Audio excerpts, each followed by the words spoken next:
Hi, I'm Andromeda Yelton, that Andromeda on Twitter, and this is not a talk about airplane crashes.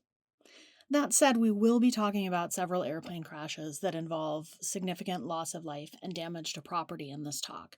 So if that's not something you want to listen to right now, there are a lot of other excellent RubyConf talks, and I suggest that you go pull up one of those. All right, this is me. You can't see me, so I wanted to make sure you knew what I looked like and had the chance to imagine me having lots of facial expressions and talking with my hands, because that's what I do.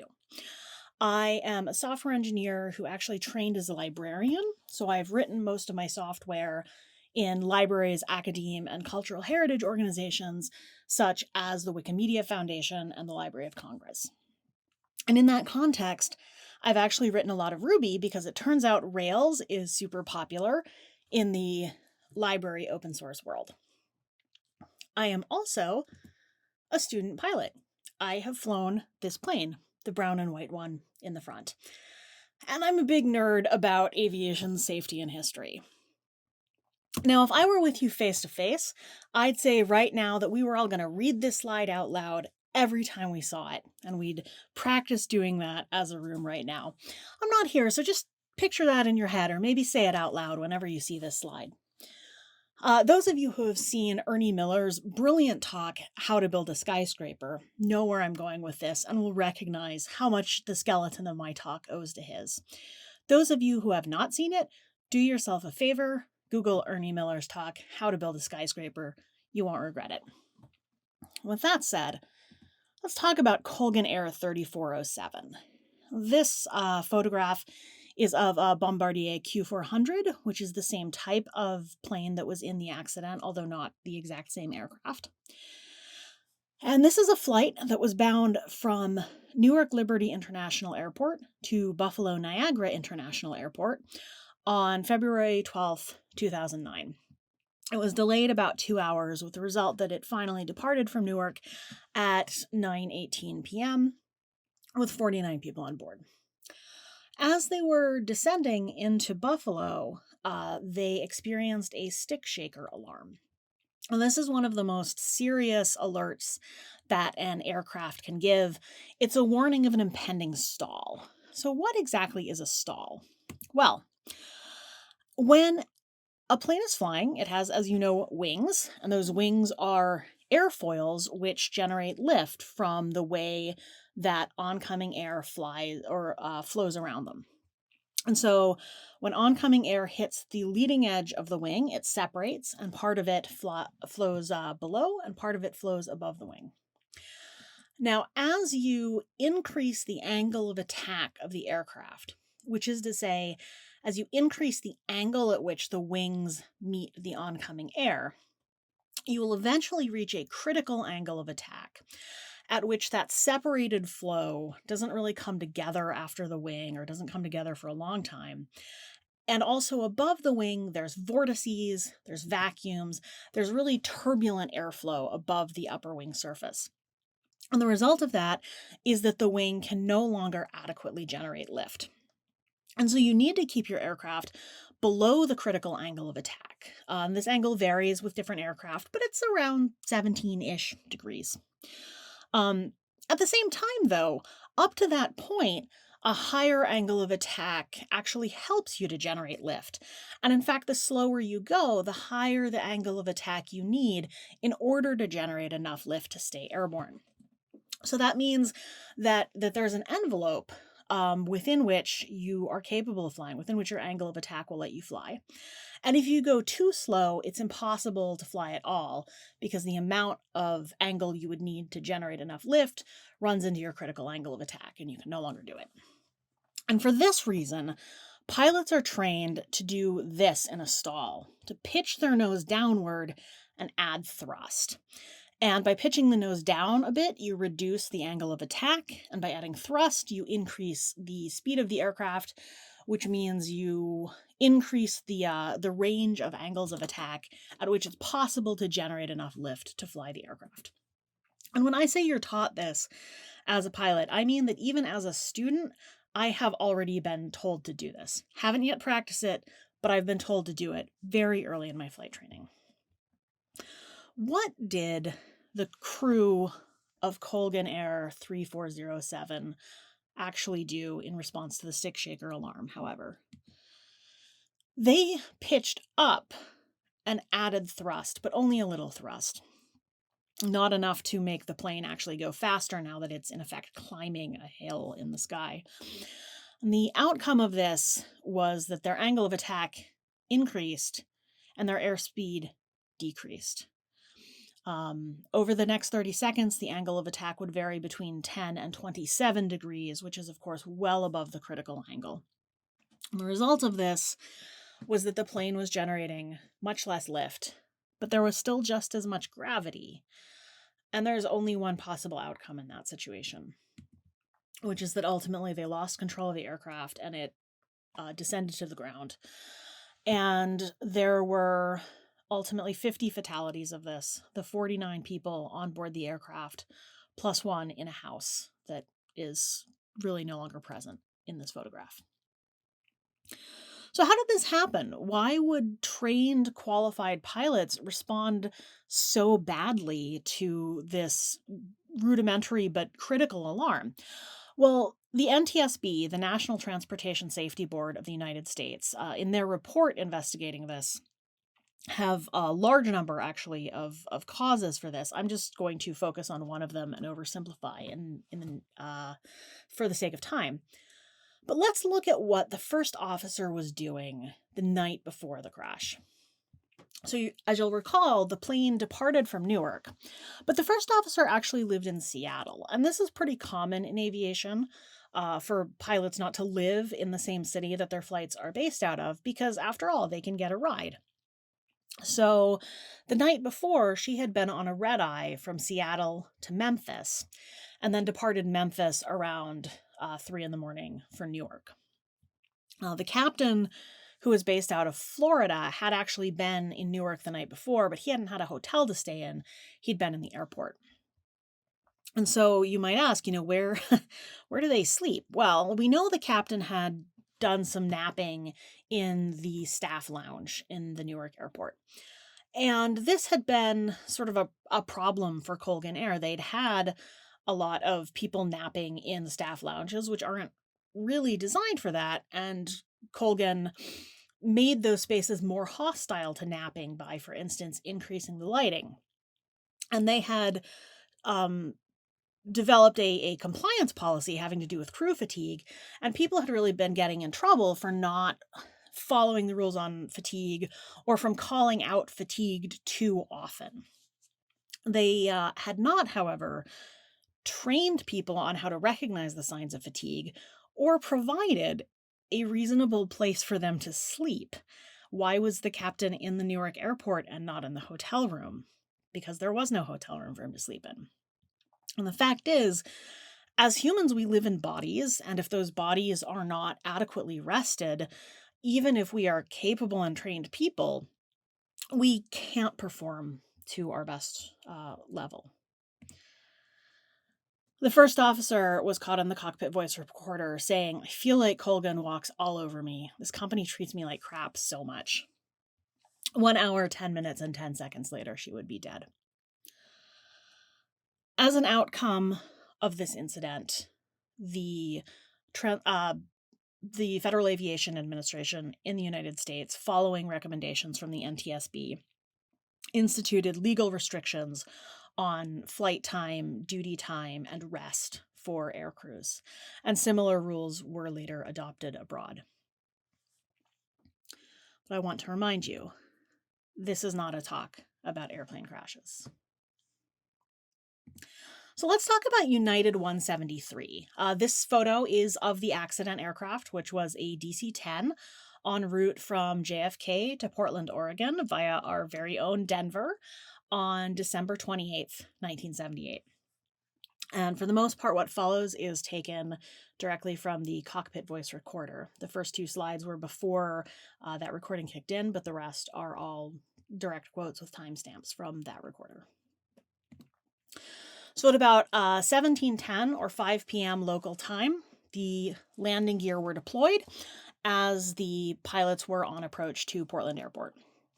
And they observed a loud thump and a yawing motion of the aircraft, and the main landing gear light did not come on. So the crew began to troubleshoot, try to figure out what was going on. Had the landing gear deployed successfully? They looked for other indicators that might give them that information. And they started to discuss emergency landing and evacuation procedures in the event that their landing did not go smoothly, and if the landing gear had not in fact deployed. And they briefed the flight attendant so that she would know what was going on and could prepare the cabin. About 1738, they called the United Maintenance Office in San Francisco, had a radio conversation with them to try to further troubleshoot the problems with the landing gear. The captain stated his intention to hold for about 15 to 20 more minutes, so until just shy of 1800 or 6 o'clock local time, and then to land. In the conversation with the maintenance crew, they asked him to confirm that he would ultimately be landing at about 5 minutes past the hour, and the captain responded that was correct. He didn't want to hurry the flight attendants, wanted to give them plenty of time to prepare the cabin. It's clear as a bell and no problem. It's 1744-03. About 6 minutes later, 1750-20, the captain asks the other pilots for an updated weight estimate and says to figure about another 15 minutes until landing. The first officer confirms 15 minutes, and the captain confirms that. And the flight engineer says, not enough. 15 minutes is going to run us really low on fuel here. About 12 minutes later, the flight engineer says, we got about 3 on the fuel and that's it.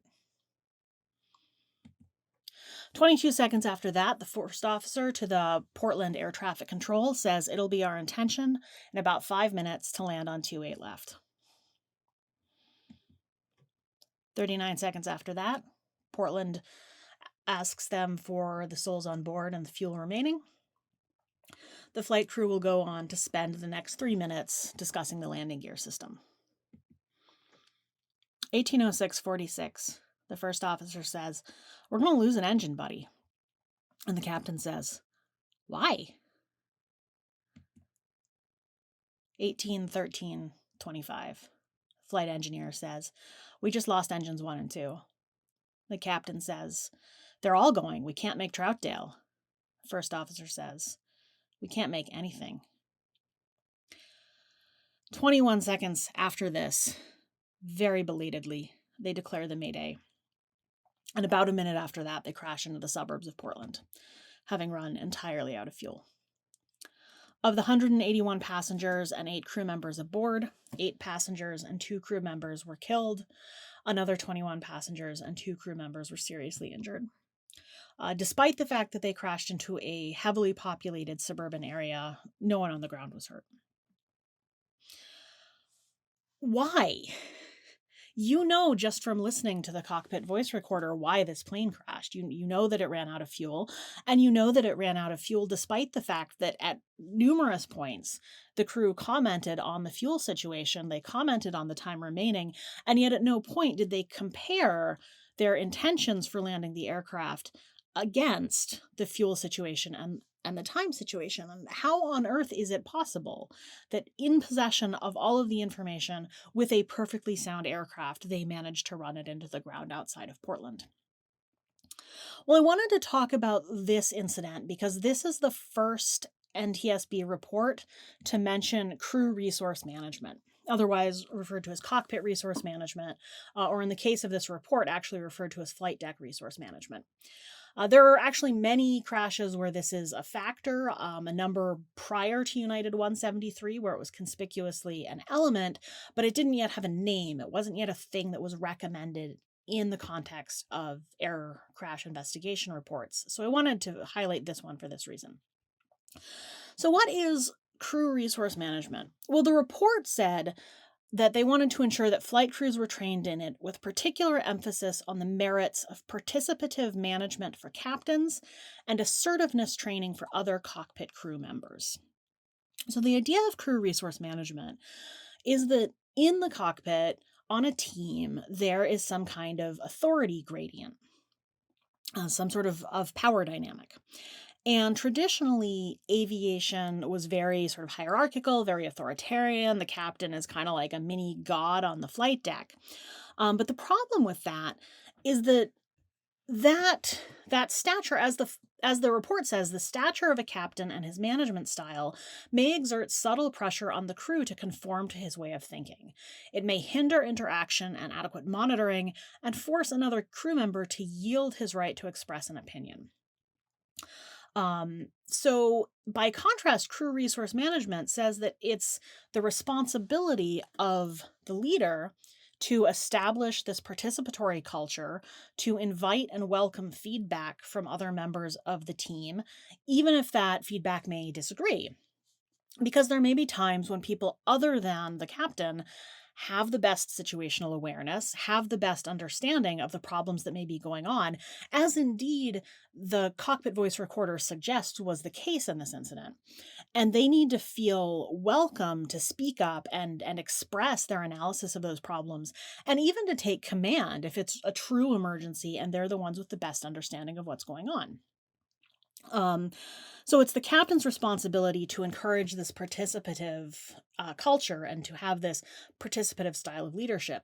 At the same time, it's followers' responsibility to be assertive, to speak up, to not just sort of stand back and passively reinforce errors the captain may be making by their inaction. And that doesn't mean that you have an entirely flat hierarchy. That has its own problems.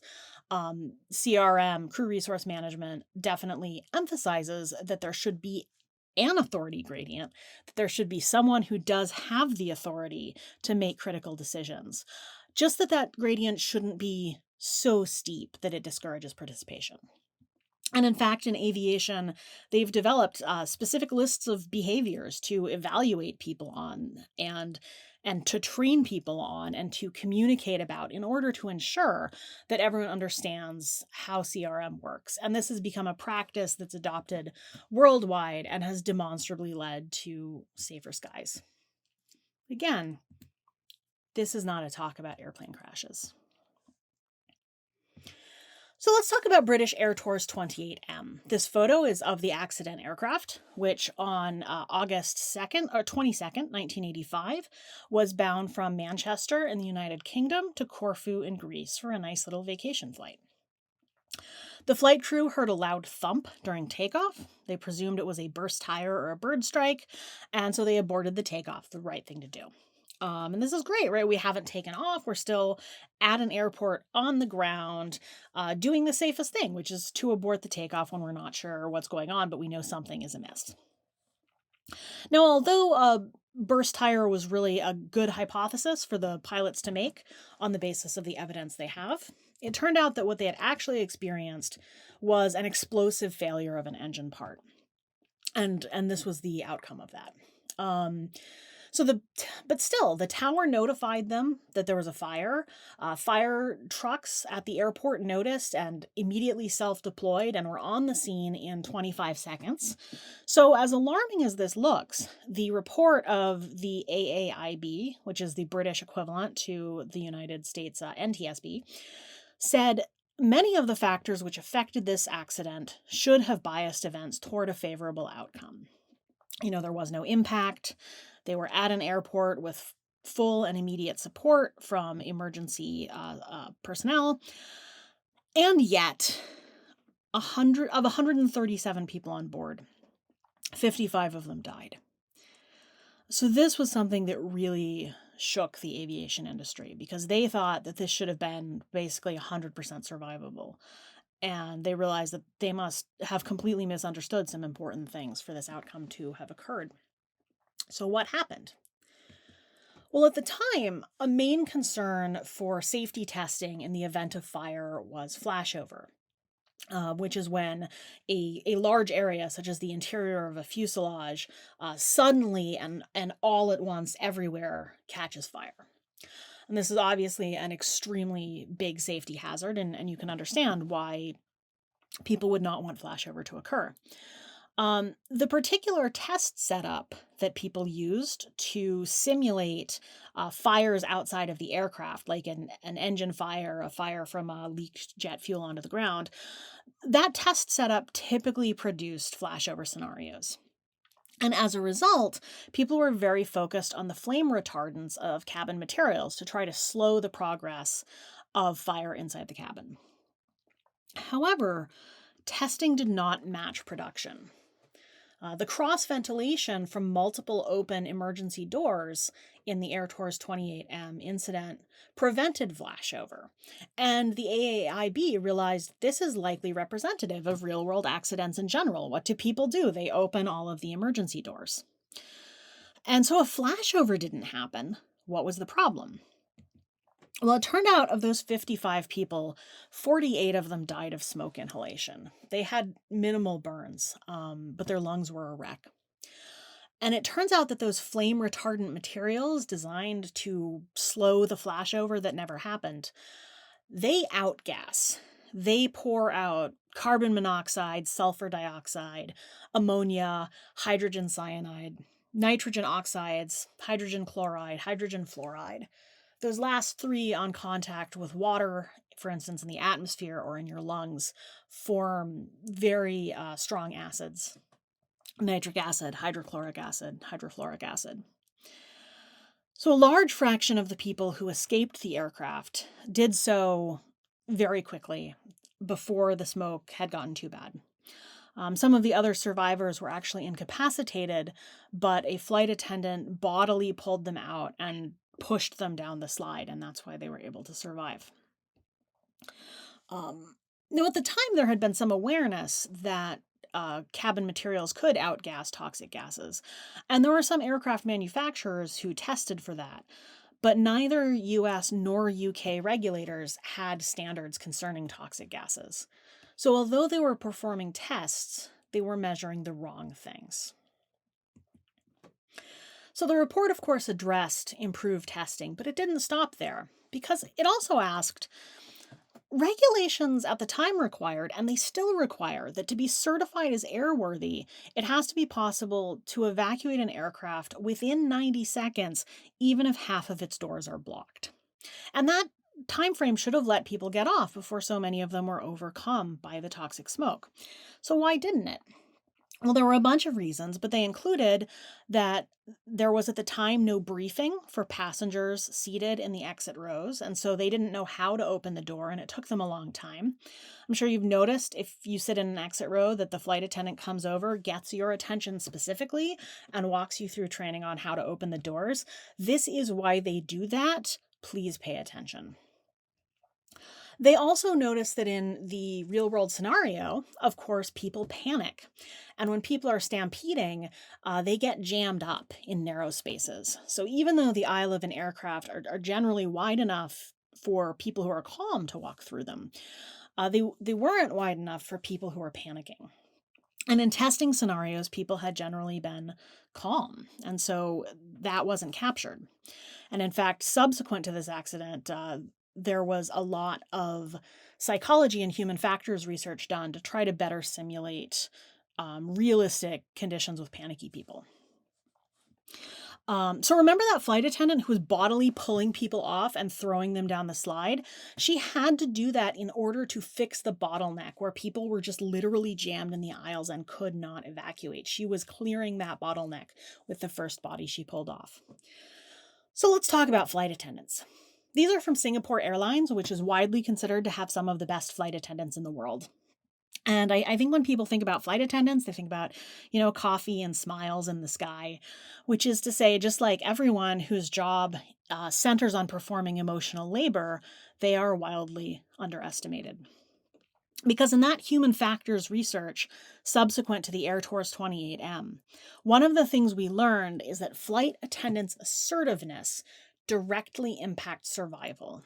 Because people in a crisis panic, they need someone who has a plan, who tells them what to do in a clear and authoritative fashion. And now we train flight attendants to take charge of an emergency, specifically to prevent this kind of outcome. That flight attendant who was pulling people out of the cabin and throwing them down, who was just by nature assertive, even though she hadn't had that training yet. She went back into that smoke-filled cabin, that cabin that was outgassing literal hydrogen cyanide and hydrofluoric acid, when it was down to 2 inches of visibility. She went back in to try to see if there were more survivors that she could pull out. And she only left when she was ordered to do so by the fire department.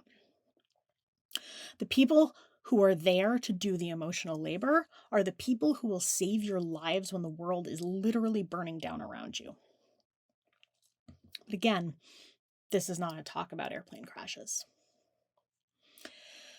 So let's talk about Air France 358. This photo is of the accident aircraft, which on August 2nd, 2005 was en route from Paris to Toronto Pearson.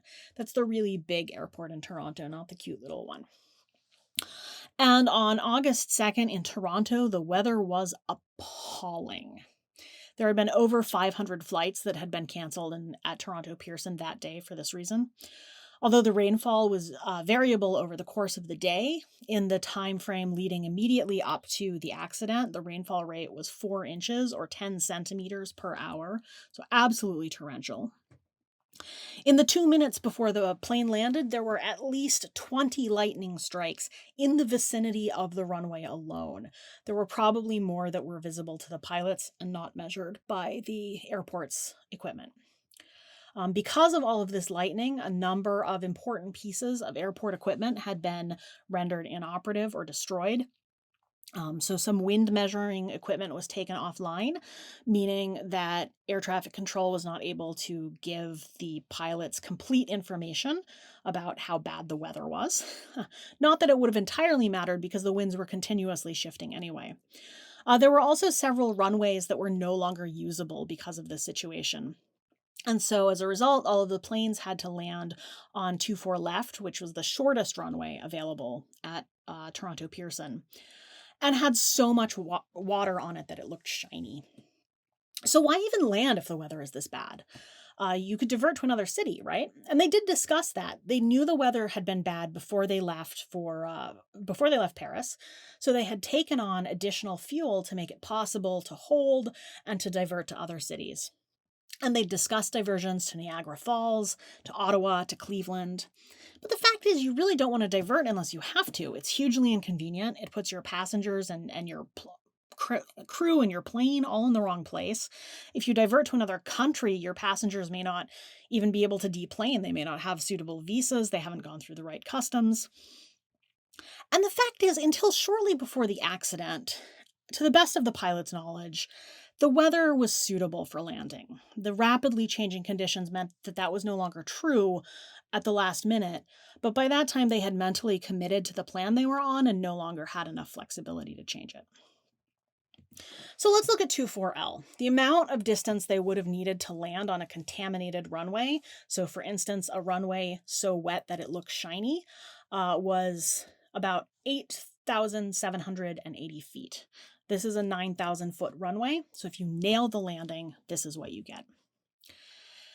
Now, in point of fact, they did not nail the landing. The weather conditions were so challenging, they were having a lot of trouble controlling the aircraft, and they landed 3,800 feet down the runway. This is the amount of runway that was in fact available to them. To compound the situation, because of the high workload, they were late in deploying their thrust reversers, so they didn't slow down as much as one might hope. And of course, there's only one possible outcome here. So they overran the runway, and they ended up in a ravine just short of the extremely busy Highway 401 at rush hour. Remember how they had taken on extra fuel to make it possible to divert or to hold in case of weather? Well, there's only really one job that jet fuel has, and it does it very enthusiastically. So this is the aircraft shortly after the runway overrun. Now, because they're still at the airport, more or less, fire crews were on the scene within 52 seconds, but it would ultimately take 4 hours to get this fire under control. And when they had, this was the resulting aircraft. Of the 309 people who were on board this aircraft, 309 survived. Only 33 even needed to go to the hospital. And of those, 21 were treated and released. So of the 12 serious injuries that did require a hospital admission, all of them were ambulatory during the evacuation. 2 of them, in fact, were crew members who continued to perform their duties. How? How is this possible? How can you see a plane like that and have everybody live? Well, the TSB, the Canadian equivalent of the US NTSB or the British AAIB, said the evacuation was successful due to the training and actions of the whole cabin crew. With few exceptions, the performance of the cabin crew was exemplary and professional and was a significant factor in the successful evacuation of the accident. The flight attendants took immediate and decisive action when they saw the situation they were in. They performed good risk analysis that they updated as their knowledge of the situation changed and as the situation itself evolved. And so they directed passengers to a suitable set of emergency exits, recognizing that some were unsuitable due to fire or terrain dangers. They had good communication amongst themselves as flight attendants, between the flight attendants and the pilots, and between the flight attendants and the passengers, including bilingual announcements in English and French to ensure that most of the passengers on board heard their assertive communication in a language that they understood. And they had more than the legally required minimum number of flight attendants, which allowed them to provide adequate coverage in this crisis scenario. So all told, the evacuation took less than 2 minutes. The last one to leave was one of the pilots after he had swept the cabin with 2 flight attendants to make sure nobody was still on board. How did 309 people in Canada survive in 2005? It's because we learned from what happened in Britain in 1985. Because all over the world, accident investigators obsessively chase the truth, write it down, and share it. And they don't stop with the obvious individual cause, a pilot error, making bad choices. They ask how the circumstances could have led a qualified and capable person to make those bad choices. Because you can't learn from saying, oh, well, one individual messed up, but you can learn from saying, what about a situation could lead anyone to mess up in a similar fashion? And how can we change those systemic factors in the future to make it possible for people to do their best work? Again, this is not a talk about airplane crashes. Thank you for your time.